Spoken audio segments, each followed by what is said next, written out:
سلامونه درنو لیدونکو، وحید الله زیار یم.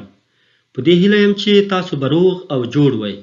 د ټلویزیوني راپور آنلاین کورس ته په خیر راشئ. تیر درس کې مو د ټلویزیوني راپور ترکیبي عنصرو له جملې څخه غږ باندې بحث کړی وو.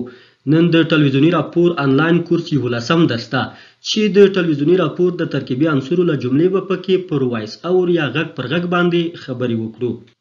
درنو لیدونکو، د ټلویزیوني راپور آنلاین کورس 11 درس لپاره لاندې اهداف ټاکل شوي دي. لومړی، محصلانو ته د غږ پر غږ ورپېژندل. دوهم، محصلانو ته د غږ پر غږ د اصول ورښودل.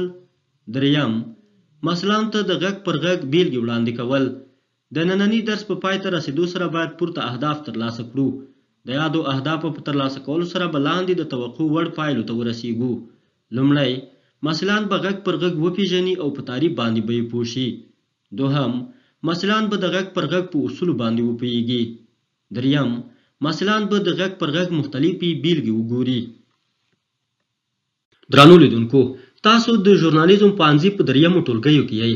حتما به مو مخکینیو ټولګیو کې غږ پر غږ یا وایس اور لوستلی وي. همدارنګه تاسو به رادیو، تلویزیون او ممکن آنلاین رسنۍ هم تعقیبوئ. له اړونده رسنیو به مو هم ورته غږونه یعنې وایس اور اورېدلي وي. خپلو شته معلوماتو ته په کتو پر وایس اور 10 ثانیې فکر وکړئ او ووایئ چې غږ پر غږ یا وایس اور څه ته وایي.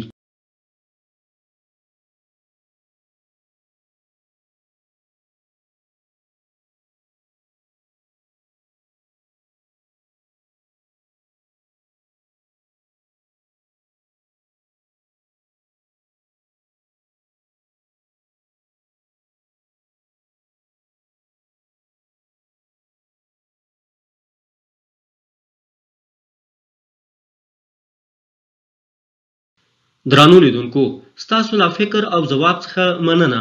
مخکې له دې چې وایس اور یا غږ پر غږ تشریح کړو، ورځو څو بیلګې یې اورو.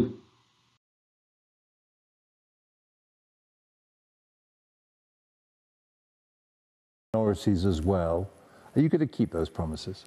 المجتمع السوري يعيش مع بعض. زرګونه کاله کیږي چې سوریایي وګړي یو ځای ژوند کوي. موږ به د ټولو په اړه بحث کوو. له ټولو سره به خبرې اترې کوو چې ډاډه شو چې د هر چا استازولي شته. پخواني رژیم تل توکمیز او فرقه‌ایي جنجالونه جوړول، خو موږ به داسې ونه کړو. په لویو ښارونو کې ټولو ډلو زموږ هرکلی کړی. زه فکر کوم دې اوښتونکي باید هر څوک ځای ولري. So this is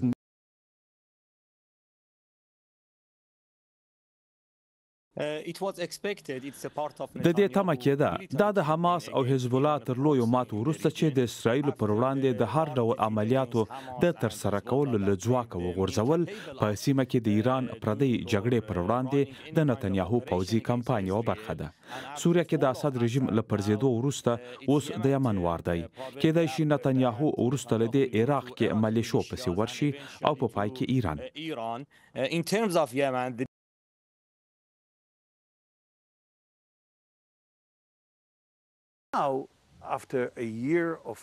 اوس تر یوه کال جګړې وروسته موږ په پوځ کې لا ډېرو سرتېرو ته اړتیا لرو. تر دې خدمته بل غوراوی ورته نشته. خو که دوی داسې ونه کړي نو موږ یې باید چاره وکړو. زما په نظر له دوی دې حقونه واخیستل شي.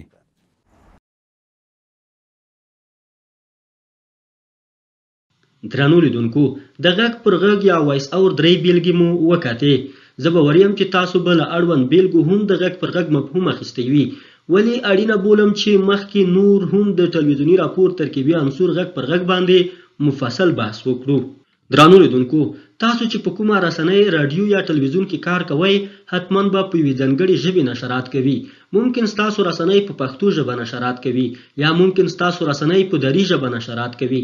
همدارنګه په انګلیسي، اردو، عربي، روسي، فرانسوي او داسې نورو ژبو باندې. طبیعي خبره ده چې ستاسو د رسنیو مخاطبان د همغه ژبو ویونکي دي چې نشرات پرې کوئ. د مثال په ډول که تاسو په پښتو ژبه نشرات کوئ، اکثریت مخاطبان به مو پښتانه وي. که په دري ژبه نشرات کوئ، اکثریت مخاطبان به دري زبانه وي. په همدې ترتیب نور د خپلې رسنۍ پالیسۍ او د مخاطبانو پوهېدا ته په کتو تاسو اړ یئ چې ټول مطالب په هغه ژبه خپره کړئ چې ستاسو مخاطبان پرې پوهیږي. چې داسې دا نو ممکن ځینې وختونه موږ له داسې سرچینو سره خبرې او مرکې وکړو چې د نورو ژبو ویونکي او نورو ټولنو اوسیدونکي وي. یعنی په هغه ژبه باندې به نه پوهیږي چې زموږ رسنۍ نشرات پرې کوي. د دې لپاره چې د سرچینې دغه خبر یا مرکه د رسنۍ د نشراتو ژبې ته راوژباړو له وایس اور یا غږ پر غږ څخه استفاده کوو. یعنی غږ پر غږ دې ته وایي چې سرچینه د رسنۍ د نشراتو له ژبې څخه پرته په بلې ژبې غږیږي او موږ یې خبرې د رسنۍ د نشراتو ژبې ته راژباړو. د بیلګې په توګه ستاسو رسنۍ په پښتو ژبه پښتنو ته نشرات کوي. فرض کړئ د راپور د موضوع اړوند د معلوماتو د راټولولو پر وخت مو د یوه دري ژبې مرکه هم واخیسته. دا چې ستاسو رسنۍ په پښتو ژبه نشرات کوي اړ یې چې د اړوند سرچینې مرکه یا خبرې هم پښتو ژبې ته راوژباړئ. همدې ته په ژورنالیزم کې وایس اور یا هم غږ پر غږ وایي. درنو لیدونکو، د ټلویزیوني راپور ترکیبي عنصر وایس اور یا غږ پر غږ ته ځکه غږ پر غږ وایي چې دې کې تل دوه غږونه لاندې او باندې راځي، ځکه تل پکې راپورټر یا کوم بل کس د سرچینې خبرې د رسنۍ د نشراتو ژبې ته راژباړي. غږ پر غږ کې تل د اصلي سرچینې غږ د ویان د غږ لاندې راځي. کله هم چې موږ غږ پر غږ جوړوو باید چې د سرچینې اصلي غږ په پیل کې د ویان له غږ څخه وړاندې او په پای کې د ویان له غږ څخه وروسته د څو ثانیو لپاره پرېږدو څو مخاطبان د اصلي سرچینې له خبرو او مرکې څخه ډډمن شي. درنو لیدونکو، د لا پوهوي په موخه راځئ د غږ پر غږ یوه بله بیلګه هم واورو.